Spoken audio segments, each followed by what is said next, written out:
ایک وقت تھا کہ شیر بھی مسلمانوں کے سامنے دم ہلایا کرتا تھا، لیکن آج کیا ہو گیا ہے کہ مسلمان کی قیمت جانوروں سے بھی گھٹ چکی ہے۔ میرے پیارے آقا صلی اللہ علیہ وسلم کے پیارے دیوانوں، یہ مسلمان جس کے سر پر لقد کرمنا بنی آدم کا تاج رکھا گیا تھا، لقد کرمنا بنی آدم کا تاج جس کے سر پر رکھا گیا تھا، آخر وہ مسلمان بے قیمت ہو کر کے کیوں رہ گیا؟ وہ مسلمان جس نے اللہ اکبر بحر ظلمات میں گھوڑے دوڑائے تھے، آج وہ اپنے سائے سے کیوں ڈرنے لگا؟ وہ مسلمان جس زمین پر چلا جاتا تھا لوگ اپنی پلکوں کو اس کے سامنے سرخمیدہ کر دیا کرتے تھے، آج اسی کا لوگ دشمن کیوں بن رہے ہیں؟ اس کے لوگ دشمن کیوں ہو رہے ہیں؟ تو میرے پیارے آقا صلی اللہ علیہ وسلم کے پیارے دیوانوں، مسلمانوں کے زوال کی وجہ اگر آپ بہت ساری تلاش کریں گے تو صرف ایک مجھے نظر آتی ہے۔ اقبال کہتے ہیں بجھی عشق کی آگ اندھیر ہے، بجھی عشق کی آگ اندھیر ہے، مسلمان نہیں راکھ کا ڈھیر ہے۔ اللہ اکبر، جب تک مسلمان کے سینے میں عشق مصطفیٰ کی آگ جلتی تھی اس وقت تک مسلمان جس زمین پہ قدم رکھ دیتا تھا وہ زمین اس کی ہو جایا کرتی تھی۔ جب تک مسلمان کے سینے میں عشق مصطفیٰ کی آگ جلتی تھی، مسلمان جدھر چلا جاتا تھا لوگ اس کی غلامی کرتے نظر آتے تھے۔ جب تک مسلمان کے سینے میں عشق مصطفیٰ کی آگ جلتی تھی، مسلمانوں سے دشمن بھی نفرت کرنے کی ہمت نہیں کرتا تھا۔ جب تک مسلمان کے سینے میں عشق مصطفیٰ کی آگ جلتی تھی اس وقت تک مسلمان قیصر و کسریٰ کا تاجدار تھا۔ جب تک مسلمان کے سینے میں عشق مصطفیٰ کی آگ جلتی تھی اس وقت تک مسلمان اللہ اکبر دنیا پر حکومت کرتا تھا۔ جب تک مسلمان کے سینے میں عشق مصطفیٰ کی آگ جلتی تھی اس وقت مسلمان تجارت کا میدان ہو، تعلیم کا میدان ہو، تہذیب کا میدان ہو، تمدن کا میدان ہو، کلچر کا میدان ہو، ہر میدان میں قوموں کی امامت کرتا تھا۔ جب تک مسلمان کے سینے میں عشق مصطفیٰ کی آگ جلتی تھی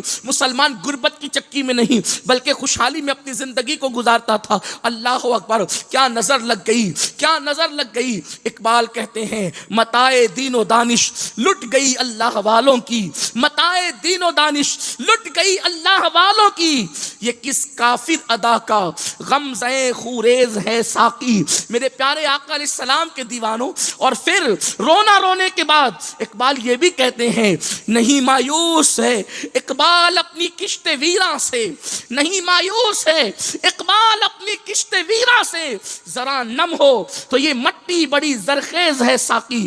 ہاں ہاں، یہ مٹی نم کیوں ہوتی ہے؟ یہ مٹی نم کب ہوتی ہے؟ جب دل سے ہونک اٹھتی ہے اور عشق رسول کے آنسو جب قلب زمین پہ گرتے ہیں تو یہ مٹی نم ہو کر دھوتی ہے اور بڑی زرخیز ہے۔ پھر وہ بہاریں آتی ہے کہ جس کو کائنات کی کوئی طاقت بھی خزاں کی وادیوں تک نہیں پہنچا سکتی۔ تو میرے پیارے آقا صلی اللہ علیہ وسلم کے پیارے دیوانوں، اس وقت مسلم امہ کے پاس سے جو سرمایہ حیات چھینا گیا ہے وہ عشق رسول ہے، وہ محبت رسول ہے، وہ تعظیم رسول ہے۔ مسلمان آج نماز سے دور کیوں ہے؟ وجہ یہ ہے اس کے پاس ویسا عشق رسول نہیں جیسا ہونا چاہیے تھا۔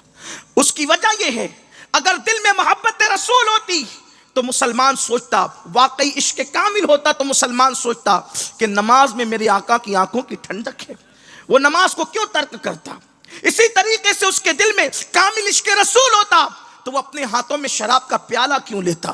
اگر اس کے ہاتھوں اس کے دل میں واقعی مکمل عشق رسول ہوتا وہ کسی لڑکی کے حسن کو کیوں تکتا؟ وہ کسی کے ناجائز تعلقات کی رسیوں کے اندر اپنے آپ کو کیوں باندھتا؟ تو آؤ، ہمارے پاس سے جو سرمایہ چھنا ہے وہ عشق رسول کا سرمایہ ہے، اور صحابہ کی کامیابی کا اصل راز عشق رسول ہی تھا۔ کیا آپ نہیں جانتے کہ میرے اور آپ کے آقا مصطفیٰ جان رحمت صلی اللہ علیہ وآلہ وسلم نے ارشاد فرمایا کہ ابو بکر کو جو مقام اور مرتبہ ملا ہے، اللہ کے حبیب صلی اللہ علیہ وآلہ وسلم فرماتے ہیں کہ ابو بکر کو جو مقام اور مرتبہ ملا ہے وہ نفلی نماز اور نفلی روزوں کی وجہ سے نہیں ملا ہے، بلکہ ابو بکر صدیق کو جو مرتبہ ملا ہے وہ اس کے دل کی کیفیت کی بنیاد پر ملا ہے، یعنی عشق رسول کی بنیاد پر ملا ہے۔ اندازہ تو کریں میرے پیارے آقا صلی اللہ علیہ وسلم کے پیارے دیوانوں، یہ صدیق اکبر ان کے دل کی کیفیت کیا تھی، ان کا عشق رسول کیا تھا؟ جب میرے آقا مصطفیٰ جان رحمت صلی اللہ علیہ وآلہ وسلم نے پردہ فرما لیا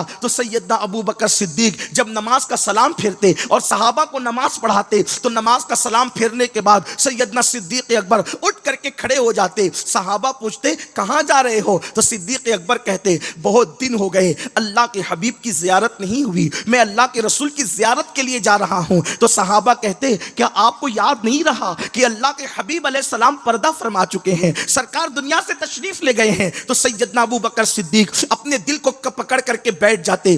اللہ اللہ, روایتوں میں آتا ہے کہ کبھی صدیق اکبر کو چرواہے جنگلوں کے اندر دیکھتے کہ صدیق اکبر جنگلوں میں کسی کو ڈھونڈ رہے ہیں, کسی کو تلاش کر رہے ہیں. کبھی لکڑہارے دیکھتے کہ صدیق اکبر کسی کو ڈھونڈ رہے ہیں, تو چرواہے اور لکڑہارے سیدنا ابو بکر صدیق سے کہتے ابو بکر یہاں تمہارا جنگل میں کیا کام ہے, تم جنگل میں کیوں آئے ہو؟ تو سیدنا ابو بکر صدیق کہتے بہت دن ہو گئے اللہ کے حبیب کو میں نے نہیں دیکھا, بہت دن ہو گئے. بلکہ اگر میں حضرت امیر خسرو کے انداز میں کہوں تو یوں کہہ سکتا ہوں بہت دن بیتے سیاح کو دیکھے. اللہ اکبر. صدیق اکبر کہتے بہت دن ہو گئے میں نے اپنے محبوب کو نہیں دیکھا, بہت دن ہو گئے میں نے مصطفیٰ جان رحمت کو نہیں دیکھا, اس لیے میں نے سوچا حضور مدینے کے شہر میں نہیں ملتے, ہو سکتا ہے میرے آقا مجھے جنگل میں نظر آ جائیں تو میں حضور کو ڈھونڈتے ڈھونڈتے جنگل میں آ جاتا ہوں. اللہ اکبر. وہ چروائے اور لکڑہارے کہتے کہ ابو بکر تمہیں یاد نہیں رہا کہ مصطفیٰ جان رحمت تو پردہ فرما چکے ہیں؟ صدیق اکبر اپنا دل پکڑ کر بیٹھ جاتے. میں آپ سے پوچھنا چاہتا ہوں میرے پیارے آقا صلی اللہ علیہ وسلم کے پیارے دیوانوں, وہ عشق رسول کہاں گیا؟ صدیق اکبر تو ہر لمحہ حضور کو یاد کرتے ہیں, ہر پل حضور کو یاد کرتے ہیں. صحابہ ہر ساعت حضور کو یاد کرتے ہیں. ہم حضور کو کتنا یاد کرتے ہیں؟ ہم اپنے آقا کو کب یاد کرتے ہیں؟ ہم اپنے آقا کو کیسے یاد کرتے ہیں؟ اللہ اکبر. ہم عشق رسول کا دعویٰ تو کرتے ہیں, لیکن حیرت کی بات یہ ہے عشق مصطفیٰ کا دعویٰ کرنے والے نوجوان اگر ان کی زندگی دیکھیں تو ان کی زندگی میں حضور کی سنتوں پر عمل نہیں نظر نہیں آتا, اللہ کے حبیب کے فرامین پر عمل نظر نہیں آتا, بلکہ اللہ اللہ عشق رسول کا دعویٰ ہے اور ہیروں کی نقل ہو رہی ہے. عشق رسول کا دعویٰ ہے کرکٹر کی نقل ہو رہی ہے. عشق رسول کا دعویٰ ہے دشمنان رسول کے کردار کو اختیار کیا جا رہا ہے. آؤ آؤ میرے پیارے آقا صلی اللہ علیہ وسلم کے پیارے دیوانوں, صرف نعتوں کے اشعار سن کر 10-20 کی نوٹ نعت خاں کو دے دینے کا نام عشق رسول نہیں ہے. آئیے اللہ اللہ, صرف نعرہ لگانے کا نام عشق رسول نہیں ہے. ایک روایت بڑی خوبصورت اس وقت مجھے یاد آ رہی ہے. اس روایت کے آئینے میں ہم اپنے آپ کو بھی دیکھیں اور اپنے آپ کو دیکھیں اس کے آئینے میں کہ ہم کتنے عاشق رسول ہیں اور ہم کیسے عاشق رسول ہیں. آؤ آؤ ذرا دل کے کانوں سے سننا میرے پیارے آقا علیہ السلام کے دیوانوں. حضرت عارف رومی سے کسی نے پوچھا تھا, جلال الدین رومی سے, کہ میں کیا بنوں کہ سب کچھ بن جاؤں گا؟ تو عارف رومی نے کہا تھا عاشق رسول بن جا تو سب کچھ بن جائے گا. اس لیے کہ عشق رسول کی ڈگری وہ ہے جو انسان کو سب کچھ بنا دیتا ہے. اللہ اللہ. آپ جانتے ہیں وہ روایت پڑھنے سے پہلے مجھے پھر ایک بات یاد آئی. آپ جانتے ہیں میرے پیارے آقا صلی اللہ علیہ وسلم کے پیارے دیوانوں, معراج کا واقعہ بیان کرتے ہوئے حضرت عارف رومی نے لکھا تھا کہ جب میرے آقا معراج پر تشریف لے گئے اور جبریل امین کے آخری مقام سدرۃ المنتہا پر پہنچے, تو سدرہ پر پہنچنے کے بعد اللہ کے حبیب نے کہا تھا چلو جبریل. تو جبریل امین نے عرض کیا تھا نہیں یا رسول اللہ, اس کے آگے میری حد ختم ہے, اب اس کے آگے میں نہیں جا سکتا. اگر آگے جاؤں گا تو میں جل جاؤں گا. توجہ کریں, اس کے آگے جاؤں گا تو جل جاؤں گا, اس کے آگے جاؤں گا تو جل جاؤں گا, اس کے آگے جاؤں گا تو جل جاؤں گا. عارف رومی کہتے ہیں وہ جبریل تھے, جبریل جن کو جلنا پسند نہ آیا. تو جبریل نے کہا میں آگے نہیں جا سکتا وگرنہ میں جل جاؤں گا. اگر اس کی جگہ بلال و اویس ہوتے تو جل جانا پسند کرتے, محبوب کو نہ کہنا پسند نہیں کرتے. اس لیے کہ عقل جینا چاہتی ہے, عشق جلنا چاہتا ہے. میرے امام کہتے ہیں اے دل یہ سلگنا کیا, جلنا ہے تو جل بھی اٹھ. دم گھٹنے لگا ظالم کیا دھونی رمائی ہے, دم گھٹنے لگا ظالم کیا دھونی رمائی ہے. اور کہتے ہیں الروح فدا کا فزد حرکا, الروح فدا کا فزد حرکا, یک شولہ دیگر برزن عشقا, مرا تن من دھن سب پھونک دیا. یہ جان بھی پیارے جلا جانا, یہ جان بھی پیارے جلا جانا. عشق وہ ہے جو جلنے کی بات کرتا ہے, بلکہ کہتے ہیں جلی جلی اس کی بو سے پیدا, جلی جلی اس کی بو سے پیدا ہے سوزش چشم والا, ہے سوزش ہے سوزش عشق چشمے والا، کباب آہو میں بھی نہ پایا، مزہ جو دل کے کباب میں ہے۔ کباب آہو، ہرن کے کباب میں بھی وہ مزہ نہیں آتا جو عشق مصطفیٰ سے جلے ہوئے دل کے کباب۔ اور یہ کہا دل بھی کبھی کباب بنتا ہے، دل کبھی ہاں، عشق رسول کی آگ وہ ہے کہ دل کبھی کباب بنتا ہے۔ اور یہ کوئی بدعت نہیں ہے، بلکہ یہ بھی روایت ہے کہ سیدنا ابوبکر صدیق جہاں لیٹتے تھے اس کے اوپر چھت پر دھوئیں کا نشان تھا، دھوئیں کا نشان۔ ام المومنین سیدتنا صدیقہ حضرت عائشہ صدیقہ نے پوچھا ابا جان یہاں تو کوئی کچن روم نہیں ہے نا؟ اپنی زبان میں کروں، کوئی باورچی خانہ نہیں، کھانا یہاں نہیں پکتا نا ابا جان، یہ یہاں دھوئیں کا نشان کیسا؟ تو صدیق نے کہا بیٹی تیرے سوا اگر کوئی پوچھتا تو نہ بتاتا، جس دن سے حضور کا وصال ہوا ہے حضور کے غم میں میرا دل ایسے جلتا ہے جس کا دھواں تو اپنے ماتھے کی آنکھوں سے دیکھ گئے۔ عاشق یہ ہوتے، ہمارے یہاں تو عشق عشق عشق کی بات کی گئی، ہم نے عشق کیا کتنا؟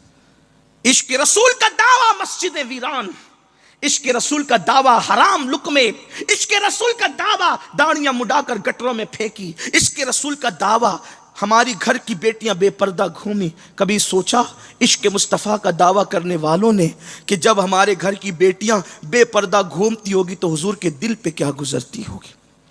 جب ہم مسجدوں سے دور رہتے ہوں گے، مسجدیں ویران ہوتی ہوگی تو حضور کے دل سے کیا گزرتی ہوگی؟ جب کوئی مسلمان کھڑے ہو کے پیشاب کرتا ہوگا تو حضور اکرم صلی اللہ علیہ وآلہ وسلم کے دل پہ کیا گزرتی ہوگی؟ جب تم یہود و نصارہ اور مشرکوں کے طریقے پہ سر کے بال کٹاتے ہوں گے اس وقت حضور کے دل پہ کیا گزرتی ہوگی؟ آئیے مجھے تو اپنے آقا کے عاشقوں کی یاد آ جا گئی ہے، میں چاہتا ہوں کہ اس کو پیش کروں آپ کے سامنے، ان روایات کو اپنے الفاظ کے جامع میں۔ جتنی دیر تک آپ کا دل لگے بس اتنی دیر تک آپ جو ہے وہ میرا ساتھ دینا، اور آپ جب تک کہ کچھ بولتے بلواتے رہیں گے میں سمجھوں گا کہ آپ کا دل لگ رہا ہے، اور جب آپ خاموش ہو جائیں گے تو میں بھی اپنی گفتگو کو مکمل کر کے رخصت ہو جاؤں گا، اس لیے کہ ہم اس شہر محبت میں ہیں جہاں سے عشق رسول کے سوتے پھوٹے ہیں، ہم اس شہر محبت میں ہیں جس کی نگاہ نے قطب الدین کو جو ہے وہ قطب الاقطاب بنایا، جس نے محمد احمد کو نظام الدین بنایا، جس نے علی احمد کو صابر کلیر بنایا، ہاں جس نے سمنا کا تخت چھوڑنے والے کو غوث العالم بنایا۔ یہ وہی چوکھٹ ہے غریب نواز کی جہاں سے 90 لاکھ کافروں کو ایمان کی دولت ملی ہے، سونے سونے دل والوں کے دلوں میں عشق رسول کے چراغ جلے ہیں۔ یہ شہر محبت ہے، یہ شہر الفت ہے، یہ شہر عطا ہے، یہ شہر سخا ہے، یہ مرادوں کا پورا کرنے والا شہر ہے۔ یہاں مرادیں پوری ہوتی ہے، یہاں تمنائیں پوری ہوتی، روتے ہوئے لوگ آتے ہیں، مسکراتے ہوئے یہاں سے جاتے ہیں، خالی دامن آتے ہیں، خالی بھر کے جاتے ہیں۔ اسی لیے تو استاد زمن کہتے ہیں خواجہ ہند یہ دربار اعلیٰ تیرا کبھی محروم نہیں مانگنے والا تیرا۔ ہم بھی اور آپ بھی اسی بارگاہ میں جھولی بھرنے آئے ہیں، لیکن جانتے ہیں ان کے نانا کا ذکر کریں گے تو کرم کی نظر جلدی ہوگی، کرم کی برسات برسے گی، کرم کی برکھا برسے گی۔ تو عرض کر رہا تھا عشق کا دعویٰ بہت کیا، بے عملی کے ساتھ بد عملی کا شکار ہو کر کوئی عشق رسول کی سند نہیں پا سکتا۔ آئے مجھے ایک بزرگ یاد آتے ہیں، عشق کے اس ماحول کے اندر آپ کی توجہ چاہتا ہوں، اور بہت خوبصورت سی بات ہے، عشق کی بات ہے، اس لیے کہ اس سے بڑا کوئی عنوان ہی نہیں۔ اگر عشق نہ ہوتا تو کائنات نہ ہوتی، عشق نہ ہوتا تو جنت نہ ہوتی، عشق نہ ہوتا تو بہاریں نہ ہوتی، عشق نہ ہوتا تو بلبل کی جو ہے وہ نغمہ سنجیاں نہ ہوتی، عشق نہ ہوتا تو پھولوں کا تبسم نہ ہوتا، عشق نہ ہوتا تو شفق کا جمال نہ ہوتا، عشق نہ ہوتا تو افق کی سرخیاں نہ ہوتی، عشق نہ ہوتا تو گرتے ہوئے آبشار نہ ہوتے، عشق نہ ہوتا تو بلکھاتی ہوئی دریا نہ ہوتی، عشق نہ ہوتا تو یہ موجیں مارتے ہوئے سمندر نہ ہوتے، عشق نہ ہوتا تو نہ صدف ہوتا نہ موتیاں ہوتی، عشق نہ ہوتا نہ بادل ہوتے نہ برسات ہوتی، عشق نہ ہوتا نہ تتلیوں کا باغپن ہوتا نہ بہاروں کی انجمن ہوتی، عشق نہ ہوتا نہ ستاروں کی انجمن ہوتی نہ سریا کا شباب ہوتا، عشق نہ ہوتا تو دریاؤں پر حباب نہ ہوتا، عشق نہ ہوتا تو چہروں پہ نمک کی سرخیاں نہ ہوتی، عشق نہ ہوتا نہ ہم ہوتے نہ آپ ہوتے، اس لیے کہ ہم ہوئے تم ہوئے کہ میر ہوئے، سب اسی زلف کے اسیر ہوئے۔ وہ زلف مصطفیٰ ہے جس کی خیرات میں ہم یہاں تک آئے ہیں۔ حضرت بیدم شاہ کہتے ہیں عدم سے لائی ہے ہستی میں آرزوئے رسول، عدم سے لائی ہے ہستی میں آرزوئے رسول، کہاں کہاں لیے پھرتی ہے جستجوئے رسول، کہاں کہاں لیے پھرتی ہے جستجوئے رسول۔ بلائیں لوں تیری اے جذبہ شوق صلی اللہ کہ آج دامن دل کھچ رہا ہے سوئے رسول۔ اور عجب تماشا ہو میدان حشر میں بے دم، عجب تماشا ہو میدان حشر میں بے دم کہ سب ہو پیش خدا اور میں روبرو بے رسول، کہ سب ہو پیش خدا، کہ سب ہو عجب ہو، عجب تماشا ہو، عجب تماشا ہو میدان حشر میں بے دم۔ عاشقوں کے لیے کیا بات ہے، عجب تماشا ہو، عجب تماشا ہو میدان حشر میں بے دم کہ سب ہو پیش خدا، کہ سب ہو پیش خدا، کہ سب ہو پیش خدا اور میں روبرو رسول۔ عشق کا رنگ وہ رنگ ہے، قرآن کہتا ہے صبغۃ اللہ ومن احسن من اللہ صبغہ، اللہ کے رنگ میں رنگ جاؤ، اللہ کے رنگ سے بہتر کوئی رنگ نہیں۔ اگر رنگ چڑھانا ہے تو اللہ کا رنگ، وہ رنگ کون سا ہے؟ وہ یہی رنگ ہے عشق مصطفیٰ کا رنگ، یہی رنگ ہے۔ عشق عرب کے بوریا نشینوں کو ملتا ہے تو کیسر و کسرا کا تاجدار بنا دیتا ہے، عشق غریبوں کو ملتا ہے، فاقہ کشوں کو ملتا ہے تو ملائکہ اس پہ رشک کرنے لگتے ہیں۔ عشق وہ ہے جو گمناموں کو نامور کر دیتا ہے، عشق وہ ہے جو فقیروں کو بادشاہ گر کر دیتا ہے، عشق وہ ہے جو زمین کی پستیوں میں ڈوبنے والوں کو رشک سریا کر دیتا ہے، عشق وہ ہے جو بے آدابوں کو ملتا ہے تو با ادب کر دیتا ہے، عشق وہ ہے اگر سیاہ فاموں کو ملے تو وہ بھی کعبے کی چھت پہ نظر آتے ہیں۔ عشق کی بلندیاں کیا ہے، اللہ اکبر، دیوان گانے عشق محمد کو دیکھ کر گھبرا گئی ہیں، گردش دورہ کبھی کبھی گردن میں ہار ڈالے ہیں، ماہ و نجوم نے گزرا ہے ان حدوں سے مسلمہ کبھی کبھی۔ آؤ عاشق بنے، آؤ عاشق بنے، آؤ عاشق بنے، عشق کریں کسی سے، اور کس سے کریں؟ اوروں سے کریں گے تو پاگل ہو جاتا ہے انسان، کسی سے عشق کرے تو بدنام ہو جاتا ہے انسان۔ آؤ حبیب خدا سے عشق کریں، محبوب کردگار سے عشق کریں، آؤ صدیق و فاروق کے آقا سے عشق کریں، عثمان و علی کے مولا سے عشق کریں، اس لیے کہ وہاں بدنامی نہیں بلکہ نیک نامی ہوتی، وہاں غلام امام بنتے ہیں۔ تو آئیے، لیکن عشق ہوتا کیسے ہے؟ یاد رکھیں عشق ہوتا نہیں ہے، جس پہ کرم ہوتا ہے اسی کو عشق ہوتا ہے۔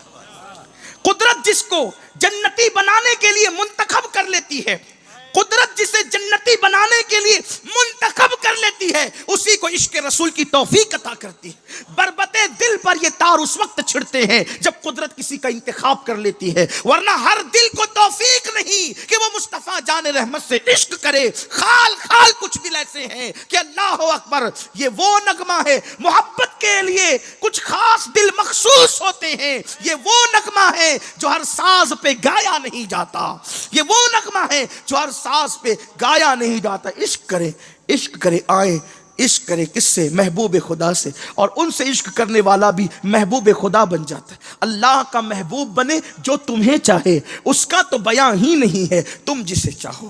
لیکن عاشق کون ہوتا ہے؟ وہ محبوب کی مرضی کے خلاف کبھی زندگی نہیں گزارتا۔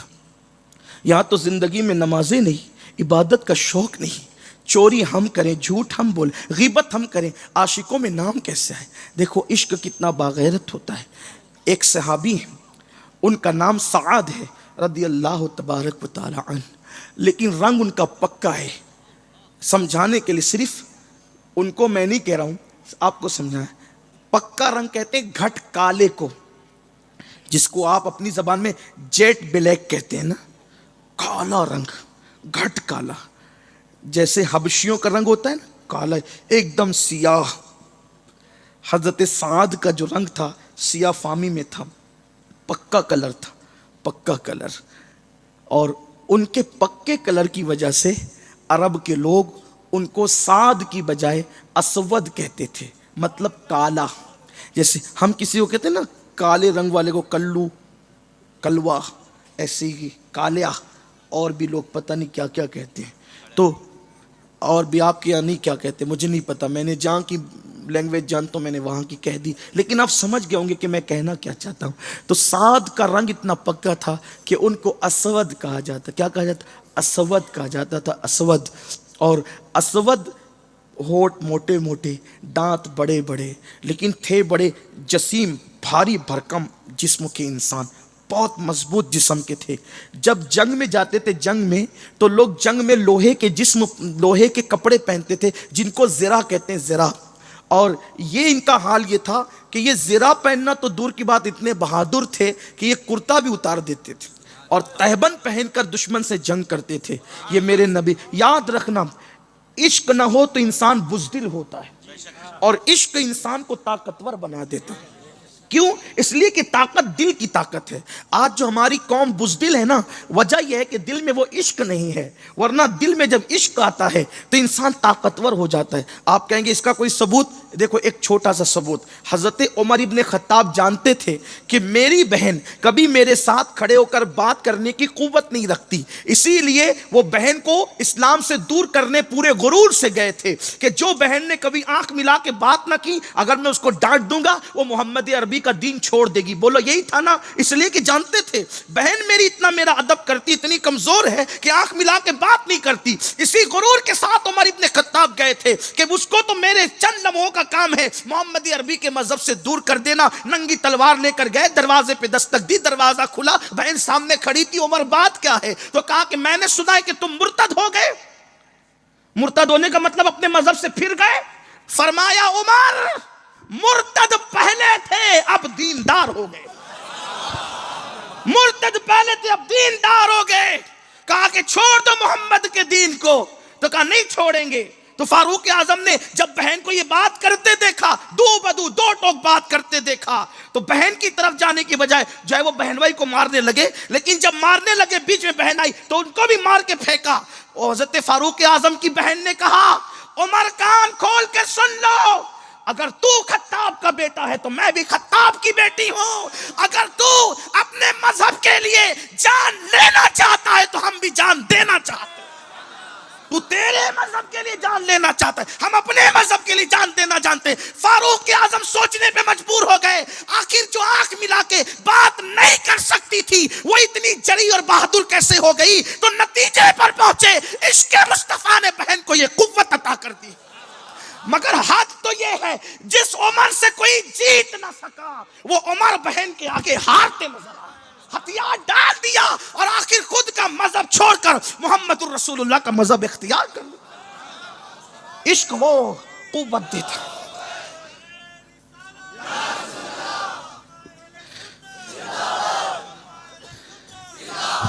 اب پتہ چلا عشق اتنا طاقتور ہے جو عمر جیسے کو ہرا دیتا ہے، عشق اتنا طاقتور ہے جو عمر اور ایک بار اہل عشق کے سامنے ہار کر، ایک بار اہل عشق کے سامنے ہار کے جب وہ خود عشق والے بن گئے، پھر زندگی میں عمر کبھی نہیں ہارے بلکہ کیسر و کسریٰ کے تاجدار بنا دیے گئے۔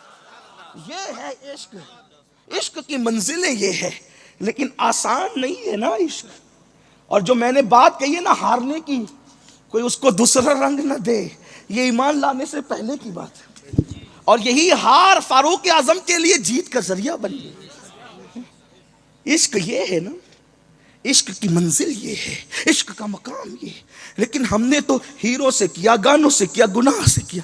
تو وہ اسود حضور کے صحابی تھے، بڑے بڑے دانت، موٹے موٹے ہونٹ، اور اتنے طاقتور تھے، مگر حضور ان سے بہت پیار کرتے اور وہ بھی حضور سے بہت پیار کرتے۔ ہمارے لیے بڑی بات یہی ہے کہ قدرت نے ہمیں وہ نبی دیا ہے جو ہمیں اتنا پیار کرتا ہے، کوئی کسی سے اتنا پیار نہیں کر سکتا۔ ہمیں یقین ہے ہماری ماں ہم سے جتنا پیار کرتی ہے اس سے کروڑوں درجہ زیادہ ہمارے نبی ہم سے پیار کرتے، لیکن ہم نے کبھی اس کو محسوس نہیں کیا۔ کتنی ظالم ہے وہ قوم، ہر پیار کرنے والے کی پیار کی قدر کی، آمنہ کے لال کی ہم نے کوئی قدر نہ کی، جس نے پوری پوری رات ہمارے لیے مغفرت کی دعائیں کی، جو خدا کو دیکھ کر بھی ہمیں نہ بھولا، بلکہ آئیں آپ کو بتاؤں جب قبر میں رکھے جانے لگے مصطفیٰ جان رحمت، جب آخری آرام کے لیے آمنہ کے لال کو، ہم سب کے آقا کو جب قبر انور میں رکھا جانے لگا، حضرت قاسم ابن عباس کہتے ہیں کہ جب میرے آقا کو ہم نے قبر انور میں رکھ دیا تو میں اور علی قبر انور میں لٹانے کی خدمت انجام دے رہے تھے۔ ہم نے سوچا اب اس کے بعد یہ رخ ودھا، یہ رخ تابہ، یہ رخ جانا اب نظر نہیں آئے گا، تو چلتے چلتے مٹی قبر کی زینت بنانے سے پہلے، مٹی کو قبر کی زینت بنانے سے پہلے ایک بار کفن ہٹا کر حضور کو دیکھ تو لیں، اس رخ ودھا کو تو دیکھ لیں۔ کہتے ہیں کہ جب کفن مبارک چہرے سے ہٹا تو حضور کے لبہائے مبارک ابھی بھی جنبش کر رہے تھے اور ہل رہے تھے۔ ہم نے سوچا اب حضور سے ہماری ظاہری آخری ملاقات ہے، اب حضور قبر انور میں کیا کہنا چاہتے ہیں اور کیا کہہ رہے ہیں؟ کہتے ہیں جب ہم نے کان لگایا تو اللہ کے رسول کی زبان پر جاری تھا، رب حبلی امتی، رب حبلی امتی، رب حبلی امتی۔ میرے امام اہل سنت اعلیٰ حضرت نے لکھا قبر میں رکھے گئے تو بھی کیا کہا؟ رب حبلی امتی۔ اور قیامت میں اٹھیں گے، قیامت میں اٹھیں گے تو بھی یہی کہتے ہوئے رب حبلی امتی۔ مطلب کیا؟ مطلب کیا؟ رکھے گئے قبر میں تو بھی رب حبلی امتی، اٹھیں گے تو بھی رب، اس پوری درمیانی کیفیت میں یعنی قبر میں لٹانے سے لے کے اٹھنے تک حضور آج بھی قبر شریف میں رب حبلی امتی ہی کہہ رہے ہیں، آج بھی ہمیں یاد کر رہے ہیں۔ پہلے سجدے پہ روز ازل سے درود، یادگاری یہ امت پہ لاکھوں سلام۔ میں پوچھنا چاہتا ہوں جو نبی ہمیں کبھی نہیں بھولے، ہم اس نبی کو کب یاد کرتے ہیں؟ سوچا کبھی؟ لوگ کہتے ہیں ہمیں تباہ کیا جا رہا ہے، تباہ نہیں کیا جائے گا تو کیا کیا جائے گا؟ جو قوم اتنے پیار کرنے والے نبی کا دل دکھائے، اس قوم کو عزت کے ساتھ جینے کا حق کیا ہے؟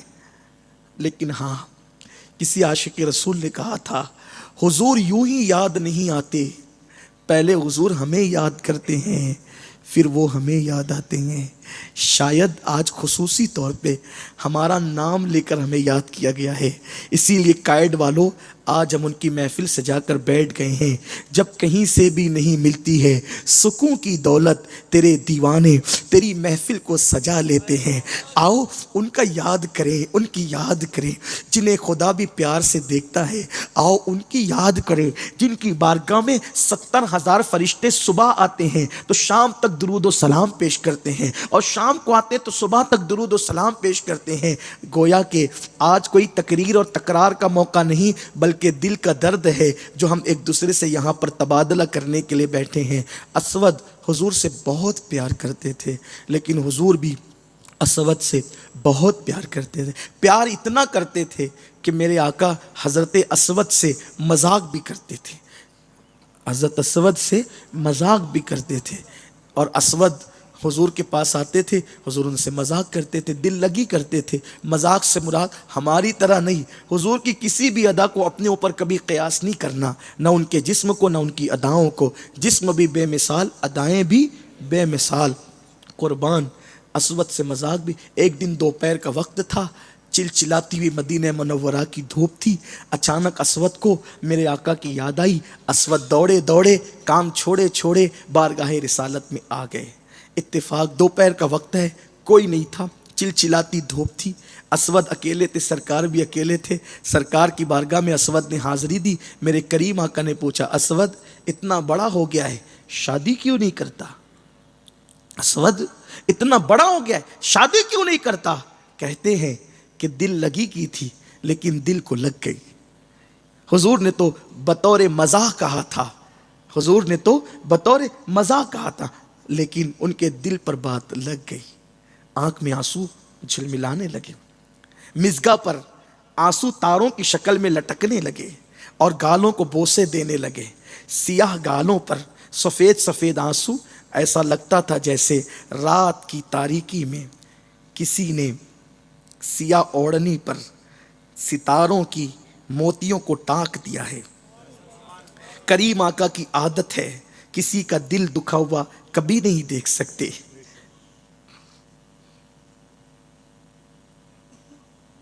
سر بالی انہیں رحمت کی ادا لائی ہے، حال بگڑا ہے تو بیمار کی بن آئی ہے۔ بگڑے ہوئے حال والوں پہ وہ کرم کرتے ہیں، اسی لیے تو کہنے والے کہتے بگڑ کر میری حالت نے میری بگڑی بنا لی ہے۔ حالات بگڑتے ہیں، ان کا کرم ہوتا ہے، کیونکہ وہ کسی کو مصیبت میں دیکھ نہیں سکتے، وہ کسی کو بلا میں نہیں دیکھ سکتے، کیونکہ وہ دافع بلا ہے اور دافع جملہ بلا ہے۔ ہمارے امام نے تو کہا کہ دافع جملہ بلا، ساری بلاؤں کو دفع کرنے والے۔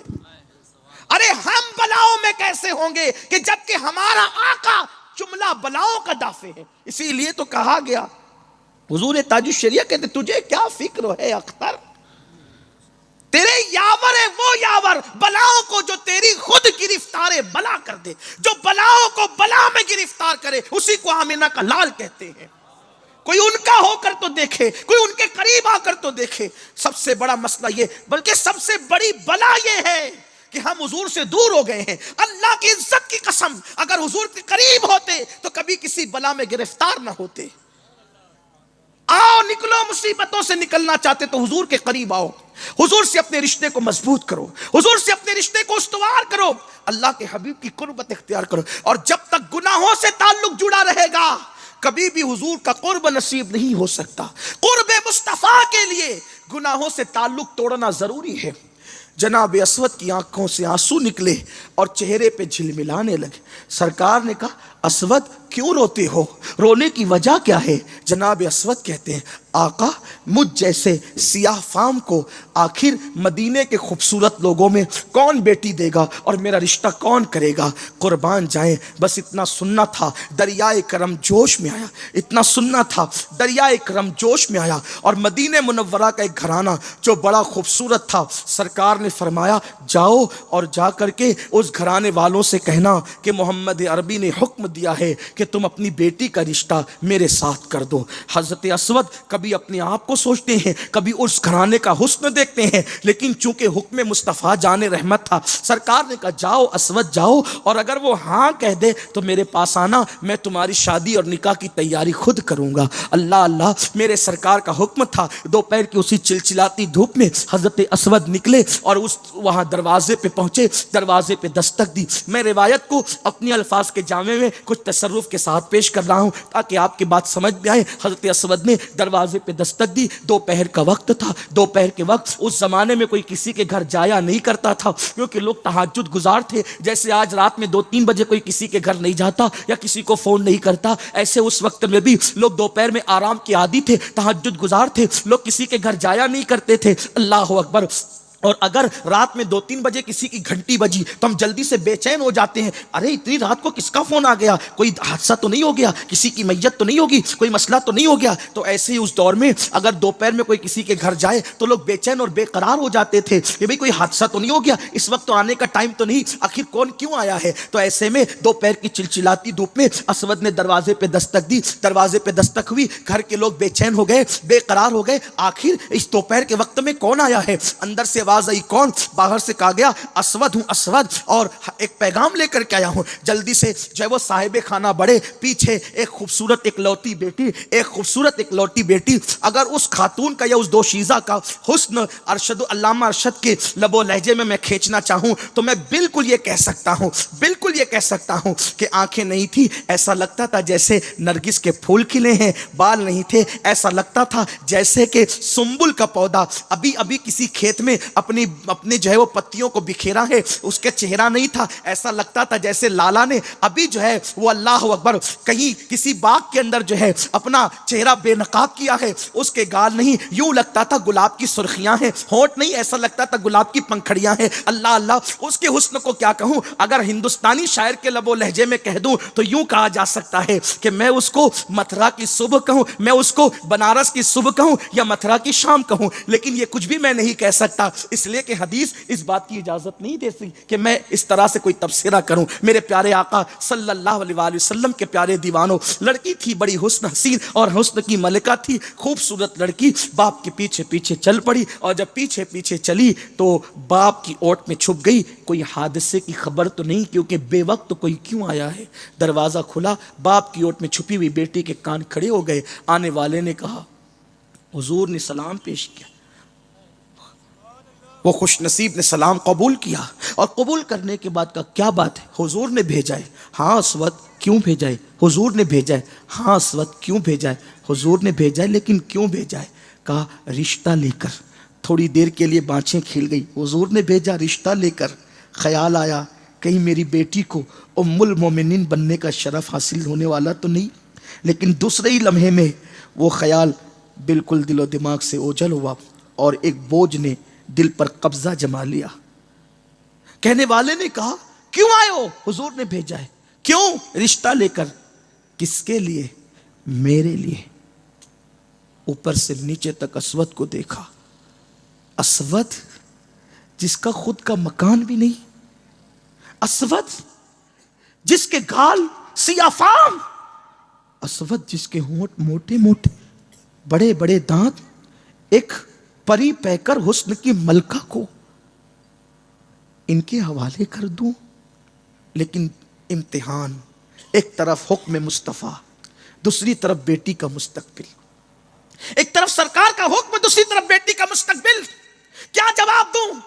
بیٹی کا مستقبل دیکھتا ہوں، حضور کے حکموں کی خلاف ورزی ہوتی ہے، اور اگر حضور صلی اللہ علیہ وآلہ وسلم کے حکم پہ عمل کرتا ہوں، اس حسن والی بیٹی کو کیسے سمجھاؤں گا کہ زندگی کا گزارا کر لینا؟ اس سے پہلے کہ وہ صحابی کوئی جواب دیتے، پیچھے سے نرم نازک ہاتھ، نسوانی ہاتھ کندھے پر آتا ہے اور کندھوں کو دباتا ہے۔ انہوں نے مڑ کر دیکھا، کوئی اور نہیں، ایک لوتی خوبصورت بیٹی تھی، آنکھ کے آنسو جھلملا رہے تھے۔ کہا بابا دیر نہیں کرنا، جلدی سے ہاں کر دو، بابا دیر نہیں کرنا، بابا دیر نہیں کرنا، جلدی سے ہاں کر دو۔ آنے والے اسود کو نہ دیکھیں، بھیجنے والے مصطفیٰ کو دیکھیں۔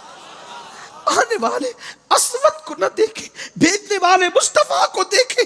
بابا جب تاریخ مرتب ہوگی تو تیری بیٹی کا نام کس قدر لوگ رشک کے ساتھ لکھیں گے کہ کسی کا رشتہ باپ طے کرتا ہے، کسی کا رشتہ بھائی طے کرتا ہے، کسی کا رشتہ دادا دادی طے کرتے ہیں، کسی کا رشتہ نانا نانی طے کرتے ہیں، کسی کا رشتہ ماں اور بھابھی طے کرتے ہیں۔ بابا تیری بیٹی کا رشتہ آمنہ کے لال نے طے کیا ہے، آنے والے کو نہیں، بھیجنے والے کو دیکھ۔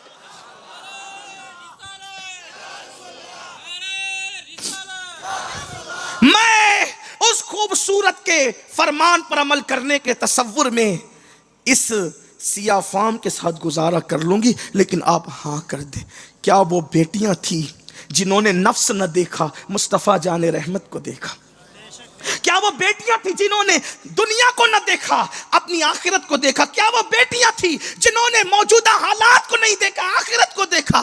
آج کی بیٹیاں ہیں یا آگ کی پیٹیاں ہیں؟ آج کی بیٹیاں کہتی ہے جس کے چہرے پہ داڑھی ہوگی ہم اس سے رشتہ کیسے کر لیں، وہ تو بڈھا دکھتا ہے، وہ تو مولوی ملا دکھتا ہے۔ انا للہ و انا الیہ راجعون۔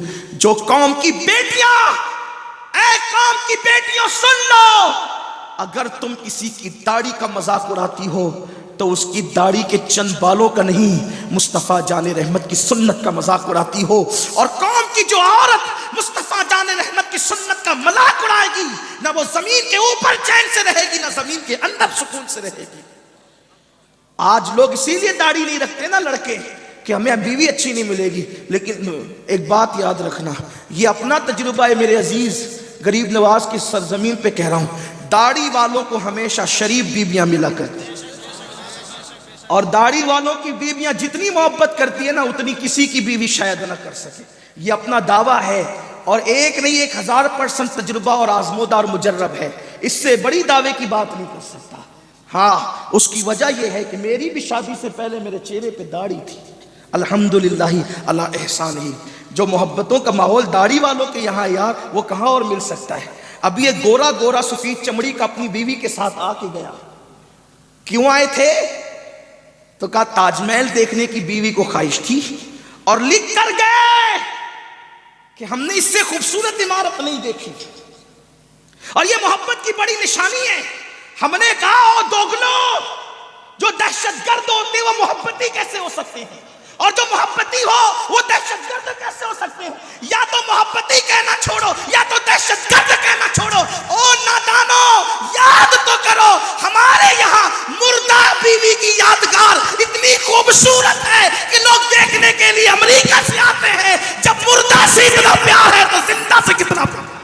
نعرہ تکبیر، نعرہ رسالت، سبحان اللہ ماشاءاللہ۔ مردہ کی یاد میں ہے وہ، زندہ کی یاد میں نہیں۔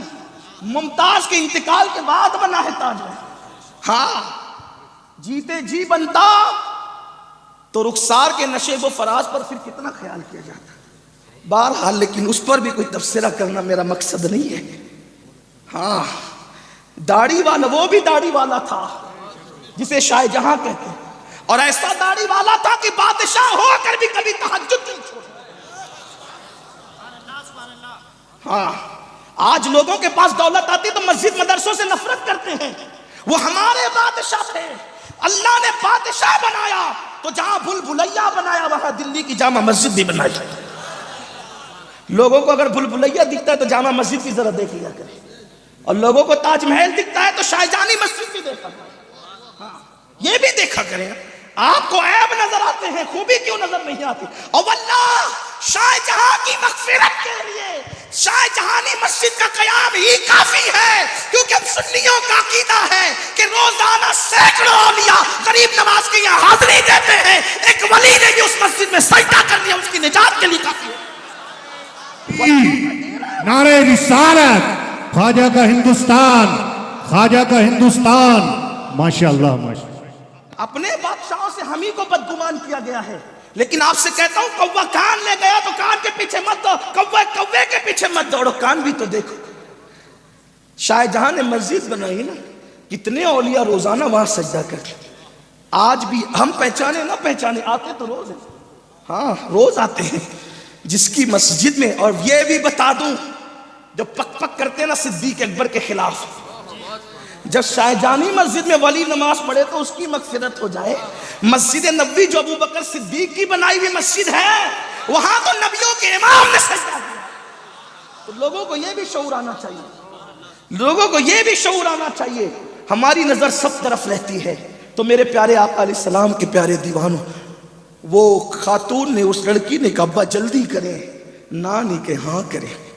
ادھر ہاں بھی انہونی، اس کو کہتے ہیں انہونی ہو گئی، نہ ہونے والی چیز ہو گئی، اور نہ کیسے نہ ہوتی، جہاں حضور توجہ کریں۔ واللہ میرے نبی چاہیں تو جنت کی حوریں زمین پہ اتر آتی اسود کے لیے، جنت کی حوریں زمین پہ اتر آتی۔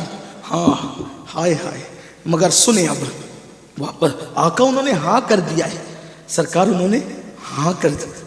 سرکار کے پاس جو پیسے تھے مٹھی بھری اسود کے دامن میں ڈالا، جاؤ کپڑے خریدو، شادی کی تیاری کرو۔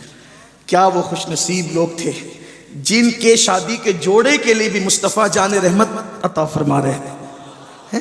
کیا وہ لوگ تھے، سبحان اللہ، کیا نصیبیں تھے ان کے، کیا ان کی تقدیریں تھی۔ میرے امام کہتے ہیں تن من دھن تیرے قدم پر وارے، کیا نصیبیں تھے تیرے یاروں کے، کیا نصیب والے لوگ۔ اس طرح نصیب والا کوئی، لوگ کہتے ہیں قسمت کا سکندر، ہم کہتے ہیں سکندر کو ان کی قسمت کی خیرات مل جاتی تو سکندر آج تک اس پہ رشک کرتا نظر آتا، بلکہ رقص کرتا نظر آتا، رقص کرتا نظر آتا وہ، اس لیے کہ سکندر کو کیا ملا، وہ سکندر سے بھی بڑھ کر تھے۔ ہاں بلکہ جہاں سکندر اور دارا کی پشتیں خم ہیں، وہ صحابہ کرام کی نالین، نالین صحابہ پر دارا اور سکندر کی پشتیں خم ہیں۔ بلکہ میرے امام نے تو یہ کہا ان کا منتا پاؤں سے ٹھکرا دے یہ دنیا کا تاج، جس کی خاطر مر گئے منعم رگڑ کر ایڑیا۔ سرکار کی بارگاہ میں آئے، سرکار نے پیسے دیے اور وہ نکل پڑے۔ کہاں گئے؟ کپڑے خریدنے بازار۔ ادھر کپڑے خریدنے بازار میں گئے، ادھر بازار میں اعلان ہونے لگا، جنگ مسلط ہو گئی ہے، چلو چلو چلو چلو۔ جانوں کی نظریں لے کے حضور بلا رہے ہیں، چلو چلو حضور جانوں کی نظریں لے کر کے بلا رہے ہیں، جانوں کی نظریں لے کے حضور بلا رہے ہیں۔ اسود نے پیسے دیے تھے، کپڑے لیے تھے، جب کانوں میں آواز آئی نا حضور بلا رہے ہیں، کس لیے؟ نماز کے لیے نہیں، جان قربان کرنے، جان نثاری کے لیے، گردن کٹانے کے لیے، جسم کے ٹکڑے کرانے کے لیے، جان جانا پر جان نثار کرنے کے لیے، جان کی معراج کے لیے، جان کی قیمت وصول کرنے کے لیے چلو حضور بلاتے ہیں۔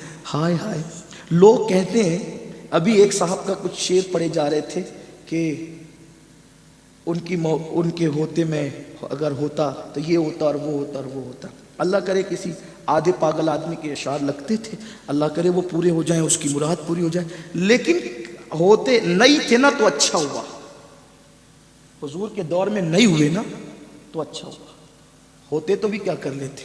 جو قوم آج حضور کے نام پہ 10 منٹ فجر کے لیے نہیں اٹھ کر آ سکتی، وہ احد میں کیا جاتی، اور نہ جاتے تو پھر انجام کیا ہوتا. جو تبوک میں نہ گئے ان کا کیسا بائیکاٹ ہوا. حضرت کعب بن مالک کی زندگی پڑھے نہیں پڑھا، بائیکاٹ ہوا، سوشل بائیکاٹ. حضور نے کہا کوئی سے بات نہیں کرنا. یہاں تک صوفیہ نے لکھا ہے کہ جب کعب ابن مالک، ہلال ابن امیہ، ان جیسے لوگوں کا حضور نے بائیکاٹ کرنے کے لیے کہا تو وہ گھر گئے تو ان کی بکریاں بھی ان سے منہ پھیر چکی تھی. صوفیہ کہتے ہیں بکریوں نے بھی ان کا بائیکاٹ کر دیا. بیوی گھر سے نکلی تھی کعب کے، پوچھا کہاں جا رہی ہو تو منہ پھیر کے کہا جب حضور نے بائیکاٹ کے لیے کہا ہے تو میں تمہارے ساتھ نہیں رہ سکتی. 10 منٹ فجر کے لیے نہیں اٹھ جاتے. احد میں کون جاتا، خندق میں کون جاتا، خیبر میں کون جاتا. ارے جو جانے والے تھے ان کو پیدا کیا، ہم پہ کرم کیا کہ آزمائش میں گرفتار نہ. جو داڑھی کا بوجھ نہیں اٹھا سکتے نبی کے نام پہ، وہ ہتھیار کا بوجھ اٹھا لیتے. اللہ کرے ہم پیدا ہوتے لیکن اس قابل بھی ہوتے. میں اس کا انکار نہیں کر رہا ہوں، لیکن سوچو تو صحیح. ہم باتیں بڑی بڑی کرتے ہیں، اللہ کرے ہمیں ان باتوں کی خیرات نصیب ہو. لیکن آپ کہیں گے کہ جب وہ ہونا نہیں تھا تو اس نے لکھا کیوں؟ تو اس لیے میں نے کہا وہ آدھا پاگل ہے اس لیے لکھ دیا اس نے، لیکن تھوڑی سی عقل بھی ہے. تو اس نے یہ سوچا تھا لکھنے والے نے کہ وہ ایسا ہی ہے جیسے یوسف علیہ السلام کے زمانے کی بڑھیا. یہ بات ہے اس کے ساتھ. اس کی تکلیف یہ ہے کہ وہ کچھ مولویت بھی رکھتا ہے اور کچھ تصوف بھی رکھتا ہے، اس لیے اس نے ایسا کیا ہوگا. کیا مطلب بڑھیا کا؟ بڑھیا کا مطلب یہ ہے کہ جب سب خریدنے چلے نا بڑی بڑی رقمیں لے کر، تو بڑھیا بھی چلی سوت کی لٹی لے کر. کہا بڑی بھی کہاں؟ کہ یوسف کو خریدنے جا رہے ہیں. ارے جہاں عزیز مصر جیسا بادشاہ خریدنے آ رہا ہے، تیری کیا لگن وہاں، تیری کیا حیثیت؟ کہ ہمیں اپنی اوقات پتہ ہے، ہم نہیں خرید سکتے یوسف کو، لیکن قیامت میں جب فہرست سامنے آئے گی نا خریداران یوسف کی، تو کہیں نیچے چھوٹا موٹا نام اپنا بھی خریداروں کے اندر آ جائے گا تو اپنی بھی نجات ہو جائے گی. یہ ہے اس میں تمنا کا مطلب. یہ ہے، ورنہ ہم اس قابل کہاں کہ اس دور میں پیدا ہوتے تھے اور اپنی اوقات ہوتی، کوئی حیثیت ہے اپنی. اپنے تو اس دور میں بھی پیدا ہونے کی حیثیت نہیں رکھتے تھے، لیکن کرم ہے کہ ان کا دنیا میں آ گیا. انہی کے کرم نے دنیا بتا دی. تو عرض کر رہا تھا کہ کہا کہ چلو چلو جنگ ہو گئی، جنگ کا ماحول گرم ہو گیا، چلو. حضرت اسود نے کپڑے خریدے تھے، پیسے دیے تھے. جیسے ہی کان میں آواز آئی نا کہ حضور نے جان کی نظریں لے کر بلایا ہے، جان کی نظر، تو دکاندار سے کہا ایک احسان کرے گا میرے بھائی جس کا بدلہ میں کبھی نہیں جو وہ بھولوں گا. کہا کیا؟ اپنے پیسے مجھے میرے پیسے واپس دے دے، تیرے کپڑے واپس لے لے. وہ کتنے اچھے لوگ تھے. کہ کوئی بات نہیں، اللہ کو رزاق مانتے تھے. پیسے دے دیے، کپڑے لے لیے. اب اسود کپڑوں کی دکان سے ہٹ کے تلواروں کی دکان پہ پہنچے. شادی کی تیاری کرنے والا اب شہادت کی تیاری کرنے لگا. عاشقوں کی زندگی یہ ہے. ہتھیار خرید لیے اور حضور کو اطلاع دیے بغیر میدان میں پہنچے. اطلاع دیے بغیر کیوں پہنچے میدان میں؟ کہ شادی کے لیے حضور نے کہا تھا اگر حضور دیکھ لیں گے تو کہیں گے مت جا، روک دیں گے. کہیں گے ابھی تیری منگنی ہوئی ہے، نہیں تیرا رشتہ طے ہوا، نکاح کر، زندگی گزار. بڑی مرادوں سے تو بیوی ملی ہے، زندگی بھر قیامت تک یہ سلسلہ جاری رہے گا اللہ کی راہ میں لڑنے کا. بعد میں چلا جانا، روک نہ دے حضور، روک نہ دے، اس لیے چپے سے چلے گئے. لیکن یاد رکھنا حضور کی نگاہوں سے کون چھپے گا؟ جس کی نگاہ سے خدا کی ذات نہ چھپی، اس کی نگاہ سے کس کی بات چھپ سکتی ہے؟ چپ کے گئے. اللہ اللہ. یہاں تو حال یہ ہے کہ 10 کی نوٹ بھی اگر دیتے نا، 10 کی نوٹ تو بتا کر دیتے ہیں کہ اللہ کی راہ میں دیا ہے. مسجد کا چندہ بھی دکھائے بغیر لوگ نہیں دیتے. لیکن عاشقوں کی طبیعت دیکھیں کہ حضور کے لیے گئے ہیں، حضور کو بتایا تک نہیں. روک نہ دے سرکار، روک نہ دے حضور، منع نہ کر دے. گئے، جنگ ہوئی. جنگ ہونے کے بعد پھر یہ ہوا 70 میرے نبی کے صحابہ شہید ہو گئے. 70 صحابہ شہید ہو گئے. کسی کا حال یہ ہوا کہ ہونٹ کاٹے، کان کاٹے گئے، آنکھ نکالی گئی، انگلیاں کاٹ لی گئی، پیر کی انگلیاں کاٹ لی گئی، سینہ چیر کر کے کلیجہ نکال لیا گیا. چبانے والوں نے کلیجہ بھی چبا دیا. حتیٰ کہ انگلیوں کو سوئی کے ذریعے سے دھاگوں میں پرو کر، ہونٹوں کو کانوں کو کاٹ کر سوئی کے ذریعے دھاگے میں پرو کر اس کے بازو بند بنائے، پازیب بنائے، گلے کا ہار بنایا، اور مکے میں ناچنے والے ناچتے ہوئے داخل ہوئے. یہ کیفیت ہوئی. دردناک شہادتیں، دردناک شہادتیں بھی. 70 لاشیں تھی، 70 لاشیں. حضرت امیر حمزہ کی لاش تو پہچان میں بھی نہیں آتی تھی، اتنا مسلح کیا گیا تھا، پہچان میں نہیں آیا. مصعب ابن عمیر، عبداللہ ابن جہش، حضرت شماس، ایسے بڑے بڑے میرے آقا کے جانثار شہید ہوئے. سرکار نے سب لاشوں کو دیکھا، ان میں غسیل الملائکہ حضرت حنظلہ بھی تھے، اور بھی بہت سے لوگ تھے. گفتگو اختتام کی طرف لے جاتا ہوں. سرکار نے سب کو دیکھا، لیکن جب اسود کی باری آئی، اسود، سرکار نے انہیں دیکھا، دیکھ کر رو پڑے. اسود کو دیکھا، دیکھ کر رو پڑے. عشق والے بن جاؤ، مرتبہ بلند ملے گا. جس کی میت پر صاحب تاج صاحب معراج رونے لگے، اس کی شان کیا ہوگی؟ اس کی شان کیا ہوگی؟ حضور اسود کو دیکھ کر رونے لگے. روتے روتے آنکھوں میں آنسو ہی تھے، مژگاں پر ستارے جلملا رہے تھے، اور اتنے میں مسکرانے بھی لگے. صحابہ نے پوچھا آقا رونا تو سمجھ میں آتا ہے، کیوں مسکرا رہے ہیں؟ سرکار نے فرمایا تمہیں نہیں پتا. پھر ساری داستان بتائی کہ ایک لڑکی کے ساتھ اس کا رشتہ، وہ خوبصورت لڑکی کے ساتھ میرے کہنے پہ طے ہوا تھا. شادی کی تیاری کرنے گیا تھا، جنگ کا اعلان سن کر شادی کی بجائے شہادت کی تیاری کر لی، اور میری اجازت کے بغیر آ گیا کہ کہیں میں منع نہ کر دوں، اور شہید ہو گیا. اب میں اس کو دیکھ کے اس لیے رو رہا ہوں، کتنی بڑی قربانی دی نا. خوبصورت بیوی جو بننے والی تھی، شادی کی بجائے شہادت کی تیاری کی، اس پہ رو رہا. دل کی مراد بھی پوری نہ کر سکا، اتنے جتن سے رشتہ طے کیا تھا، اس کو تکمیل تک نہ پہنچا سکا. رونے کی وجہ یہ ہے، لیکن مسکرانے کی وجہ یہ ہے کہ میری محبت میں جو اسود نے قربانی دی ہے، تو اب میں دیکھ رہا ہوں کہ جنت کی حوریں آپس میں جھگڑا کر رہی ہے. میں اسود کی دلہن بنوں گی، میں اسود کی دلہن بنوں گی، میں اسود کی دلہن بنوں گی. اس کی شادی کا تذکرہ یاد کر کے رو رہا ہوں، اور یہاں ان حوروں کو لڑتا دیکھ کر کے مسکرا رہا ہوں کہ عشق مصطفیٰ میں جس نے جان دی ہے، اس کے لیے جنت کی حوریں آپس میں لڑ رہی ہے، بحث کر رہی ہے کہ میں دلہن بنوں گی اور میں دلہن بنوں گی. یہ عاشق کا مقام ہے. لیکن عاشق کیسا؟ حضور نے حکم نہیں دیا تھا، کسی اور کے ذریعے سے کان میں بات آئی تھی، چلے گئے جان دینے کے لیے. وہ جان دینے کے لیے پیچھے نہیں ہٹتے تھے، اور ہم نماز پڑھنے کے لیے بھی پیچھے ہٹتے ہیں. اس میں مجمع میں بہت سارے میرے بھائی ہوں گے جنہوں نے عشاء پڑھی نہیں، اور جا کے پڑھنا بھی نہیں، فجر بھی نہیں پڑھنا. بہت سارے لوگ ہیں جو اجمیر شریف عرس میں آئے ہیں، جائیں گے کہاں؟ ادھر سڑک پہ، ادھر یہاں، ادھر وہاں، ادھر وہاں، کھیل کود تماشا، نماز نہیں پڑھیں گے. یاد رکھو وہ عاشق کیسا جو محبوب کی آنکھوں کو ٹھنڈک بھی نہ پہنچا سکے. سرکار فرماتے ہیں نماز میں میری آنکھوں کی ٹھنڈک ہے. آؤ میرے بھائیوں، توبہ کرو گناہوں سے، عاشق رسول بنو، سنتوں پہ عمل کرو، شریعت پر عمل کرو. اللہ سے دعا ہے کہ اللہ سب سے پہلے مجھ گنہگار کو عشق رسول کی